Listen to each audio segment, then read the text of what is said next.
V.com.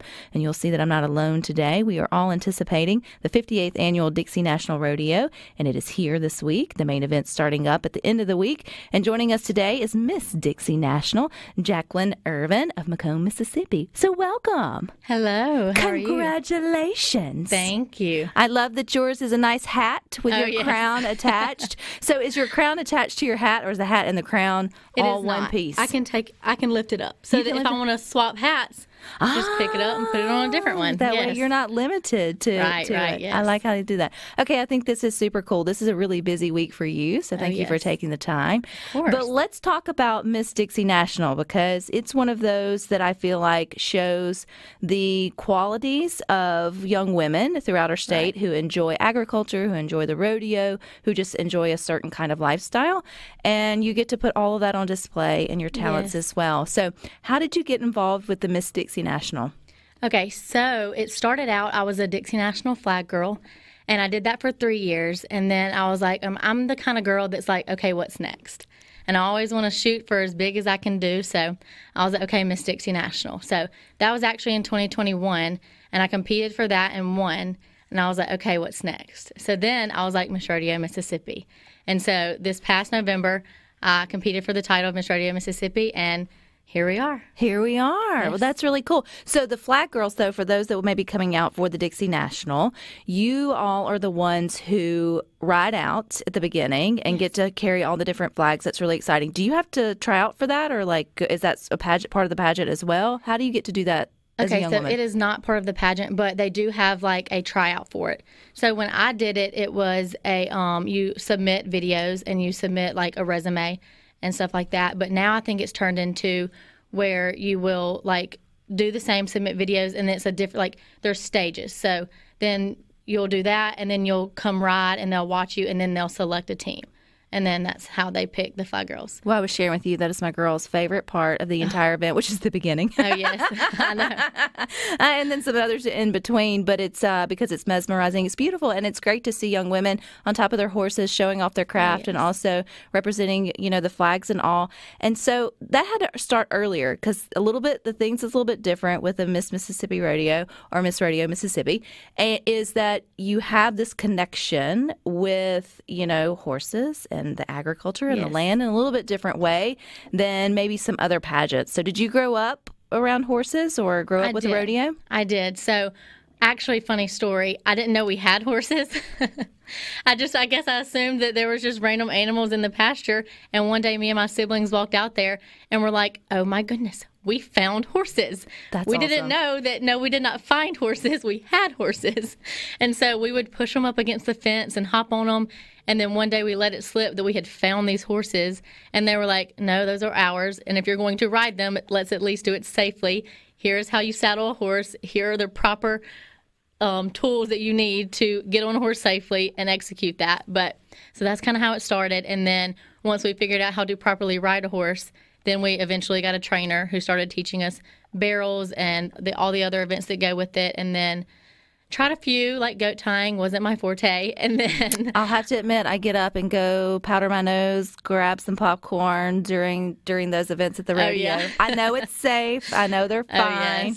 Oh, yes. But no, I think it's calf tying, not goat. But still, yes. But no, goats. I was not the best at flipping the goats on the ground. One of them made a noise, and I was like, "Oh, I'm so sorry. Let me untie I know. you." Yeah, that would be me. But I stuck with barrels, and I love barrels. It's such an adrenaline rush, and they say that if you quit getting nervous, then you don't love it. So I still, to this day, get nervous every time I get on a horse. And I just am so thankful that I have the opportunity to do that. And it's just nothing like getting on a horse and having that bond and getting to do that as Miss Rodeo Mississippi. So the girls who are all in the pageant, and you were Miss Dixie National, what year? 2021. 2021. And so the next step for you was Miss Rodeo Mississippi. Congratulations on that, too. Thank you. So all of these young women who do these pageants, are they all competing in the rodeo at some level or some capacity, or is it just sort of like what would be the foundation of you being a good candidate for these pageants? Okay, so obviously, since you are representing the sport of rodeo, most of the women trying out have either been around the sport of rodeo or involved with it or also compete. So for me, I grew up barrel racing, riding horses. I did Little Britches. I did high school rodeo. I did local horse shows. And then most of the other girls do the same. And so that kind of gives you that foundation of knowledge. And then within the pageant, it like tests those skills and the knowledge. So you have a horsemanship portion where they'll see how you can ride a horse and the skills you have doing that. And then also interview portions where they see your knowledge on the sport of rodeo and also your equine knowledge as well. So it's a little bit different. It is. There's no swimsuit, but it's still sort of the same. I think it's cool. Okay, so you won as Miss Rodeo Mississippi. What does your reign look like from like here on out? I know the Dixie National is a big part of that, but like what's the rest of the year look like for you? Okay, so I've started planning out my year, and it's looking busy, but we love it. I love a busy schedule. So I've just these past 2 weekends, I've been traveling a little bit. I was in South Haven and Hattiesburg, and this past weekend I was in Lake Charles, Louisiana.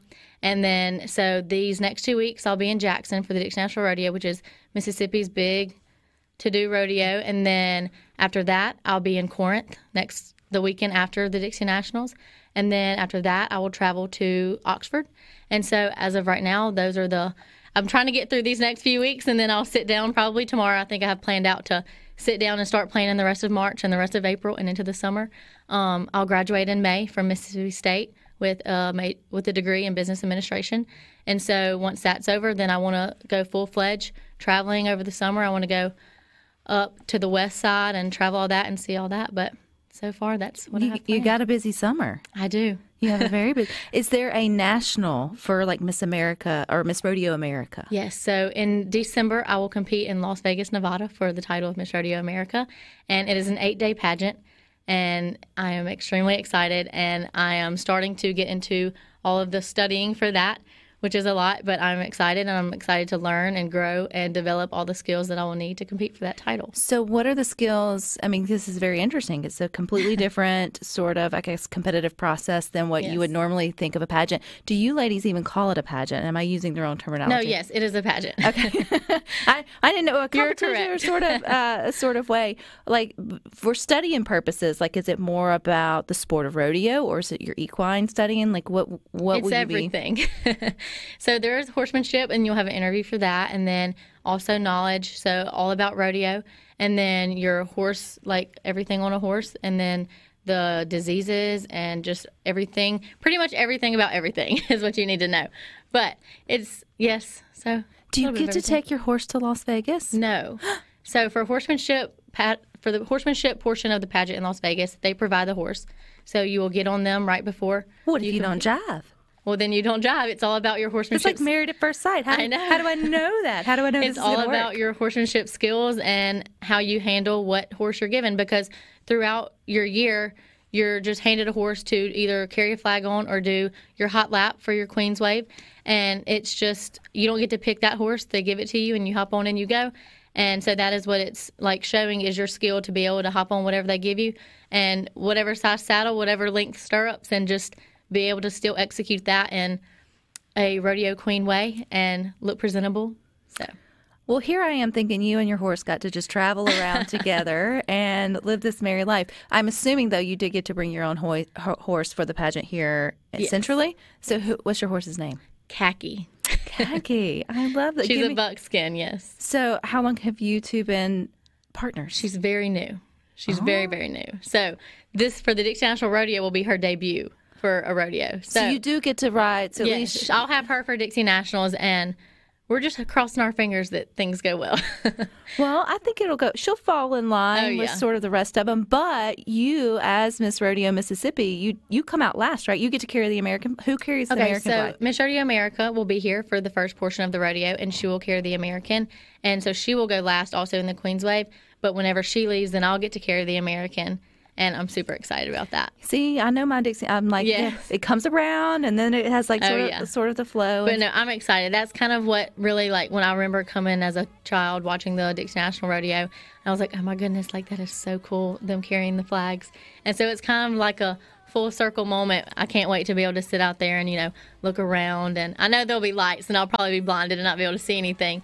But I'm excited for that feeling, and it'll just be one of those moments just like, wow, like I'm here and I made it and worked hard to get here. And it's one of those where you're just really appreciative for Yeah, everything pretty you've cool. done to get there. Yeah. We've got a little bit more with your Miss Rodeo Mississippi to the Weather Channel, but you'll have to come down to the Mississippi Coliseum to see the 58th annual Dixie National Rodeo. It's happening this week, or it's kicking off this week. When is it? When is it officially kick off, Jacqueline? Friday night. Friday night, and you'll have your Miss Rodeo Mississippi and all your other queens. You talk about the parade of queens. Who else will be out there with you on horses? So we will have Miss Dixie National, Junior Miss Dixie National. And then also we have visiting royalty coming. So we will also have Miss Radio Louisiana, Miss Radio Alabama, and Miss Radio America. So it's a big network, but it's also probably like kind of like a small town as Yes, well, right? Like it's a small community. And I feel like the rodeo is sort of a small community, right? Like you feel like it's, that it's big in the different states. Recently, we just crossed the state of Texas going on a trip and had all the rodeo conversation, played all the Door Straight, all the things. But you recognize that even though it's like a widespread sport, it's still kind of like a small town.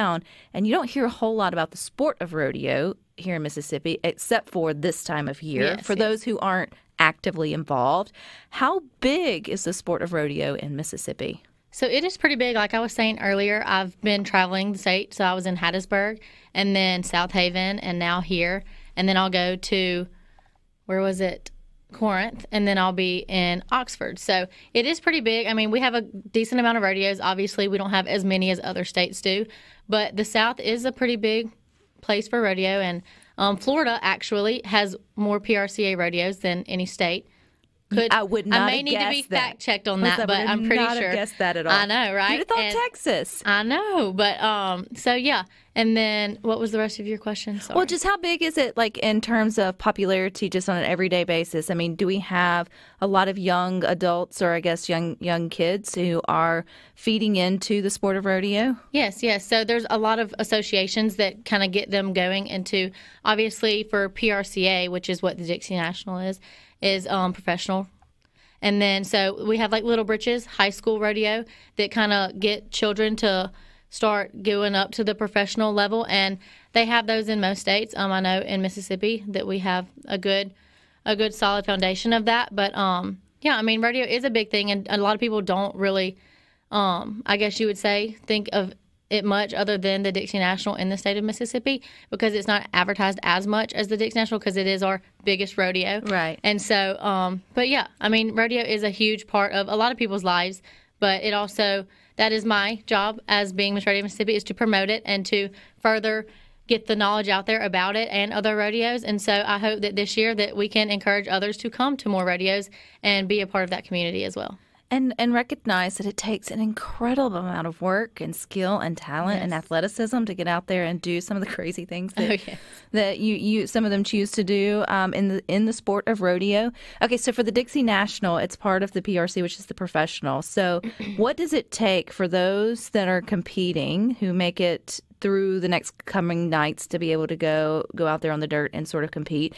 What have they won to get there, or what does this match or competition mean for them to go in the next round, or whatever, if that makes sense? Okay, so all of the cowboys, you have to get your pro card, and then so you will compete at all of these PRCA rodeos, and then so along with the Miss Rodeo America pageant in December, they also have the NFR, which is the National Finals Rodeo. And so they will compete all year long, and then the top 15 will go to the NFR, and they will compete, and then that's when they will win their world title, whoever ends up winning in each event. So it's a big deal, and yes, I think that's what I'm saying. Like, if you haven't been in a couple years, or if you've never been at all, I mean, I feel like it's worth I think you'd be pleasantly surprised. Oh yes, by coming and the out. NFR, I got to go for the first time this past December to watch, and it's so amazing to see all of the people come, because it's like, it's not only people who are familiar with rodeo, it's people from all over that just want to come and watch all the best of the best, because you have your best athletes, and then you also have your best rough stock, which are the animals that are also involved in it. And it's amazing just to see all the skilled and athletic people compete for these world titles, and just how much they've worked hard and put into it throughout the year. And so it's amazing to watch, and it was one of the most amazing things I got to sit and experience in person. I know barrel racing is your love, of the sport of rodeo. Where are you at in like your effort? Like, have you gotten your pro card? No, I have not. So when I graduated high school, I went to college and I took a little bit of a break. So I retired my barrel horse, and then I kind of took a break from barrel racing, and then I competed for the title of Miss Dixie National, and I won that. And so that took up that year, and then I took a little bit of a break off again, and then competed for Miss Rodeo Mississippi, and I got that. And then my new horse, Khaki, that I was telling you about earlier, she is just now being started on barrels, so we have a little bit ways to go before we will be competing. But whenever we get her trained up and ready to go, then I will start back competing. So it's a little fun hobby to do on the side, I guess. Hobby, activity. It's a sport. Yes. It's the same thing you have to sort of prepare for. You have to practice. You have to think through, you know, there's good days, there's bad days. It's like, you know, you win some, you lose some, and sort of all. But you actually have to feed your horse where, you know, if you don't necessarily have to. And that's what I've been. So I just got my horses in Starkville with me since I just got a new one. And I was like, well, I might as well have her with me in Starkville, not at home when I can't do anything with her. And so I've learned that feeding horses in the morning, then going to class, and then feeding them again in the afternoon takes up a lot more time than I thought. But it's fun, and I wouldn't change it any other way. I enjoy getting to spend that time with her. And then also my retired horse is there as well, so I get to love on her some too. So. You are headed to Vegas to represent Mississippi coming up, you said December, yes. I think it was. Is that connected to the big national rodeo, or is it a separate event? It's okay, so it's kind of in conjunction. They're like the America pageant will begin a few days prior to the NFR, and then Miss Rodeo America, whoever has been, so Kennedy Riggs is this year's Miss Rodeo America. That's kind of her last few events that she'll get to attend Miss Rodeo America, and then it'll kind of bring in the Miss Rodeo America that will win in 2023, so she'll be 2024 Miss Rodeo America, and she'll get to kind of follow along Kennedy and get the ins and the outs of how it kind of works, and then come January, she will fully take over being Miss Rodeo America. So the last Miss Rodeo Mississippi that was here on Good Things, Miss Taylor, she won Miss Rodeo America, so we need to keep our streak going here for the show. Yes. You know, no pressure. Oh, I know. That's what everybody keeps saying. So we had Kelly Jackson. She was 2010 Miss Rodeo America. And then Paige Nicholson Bergeron now 2014. And then Taylor McNair was 2019. So I keep hearing, you know, it's about time. And I'm like, yes, that's right. The pressure's on. But no, I'm going to put my best foot forward and put in the effort and the time into studying, and I want to do the best of my ability, and then after that, that's all I can do. But I'm going to definitely try my hardest. Is there a stage like with other pageants? A stage? Or you're out like on the dirt? Like, yeah. You'll ride in an arena, but then so you'll do a fashion show portion, which I'm extremely excited for. And so you walk on the stage doing that, and then you also have your impromptu speakings on the stage, and then obviously coronations on the stage as well. So yes, there's still a stage with the horse pageants. I mean, you have to forgive my ignorance. I'm just trying to figure out the difference. And I think, again, there needs to be more conversation about these opportunities for young women, particularly who enjoy maybe the sport of rodeo or, whatever it may be. There's still these avenues to get out and raise awareness and get to absolutely still dress up and be pretty and have, okay, so how many hats do you have? Okay, so I have four cowgirl hats. Is that considered excessive? I don't know. I mean, some people are extreme and they have a ton, but I like to keep it. Are you taking all four to Vegas? I don't know how many I'll take to Vegas. That's a while from now. I may accumulate a lot more, but I'm sure I'll take at least four if I had to guess. But I always like to go with the classic white. So who knows? I may just stick with white, but we'll see. Also, just got a chocolate colored one. I'm pretty obsessed with it. So for like Miss Mississippi, it's the big gown that's the big deal. So for y'all's, do y'all have a similar? Is there? Yes. So for coronation, you would wear. Some will wear a leather dress, or you can wear it's almost like a formal dress, but long sleeve. Goes all the way to the floor. You can kind of go a lot of different ways. So some do leather, some do just your typical sequins, rhinestones, fringe. You can go a lot of different routes with it, but we'll see what I come up with. I see where a lot of country songs came from. Yes. In sort of that way. Well, girl, I think this is super cool. I think it's a great year for Miss Rodeo Mississippi to become Miss Rodeo America again. But even not, I think you're going to enjoy your reign. If we come out to the Dixie National, is there anywhere Like, do you walk around? Is there anywhere if anybody wants to find you or take a picture with a kid? Yes, absolutely. So once we are done with our hot lap, which is when we will ride around the arena and wave to everyone, we will come up onto, it's like the mid-level, I guess you could say. Excuse me, I don't know what it's called, but we'll be walking around, and you can stop us, grab a picture. We have autographs that we will sign and give to you if you would like one. So absolutely. All righty. Well, we'll be keeping up with your story, girlfriend. So best of luck for you. Thank you for having me. All righty. Y'all stick with us. We got more for you coming up.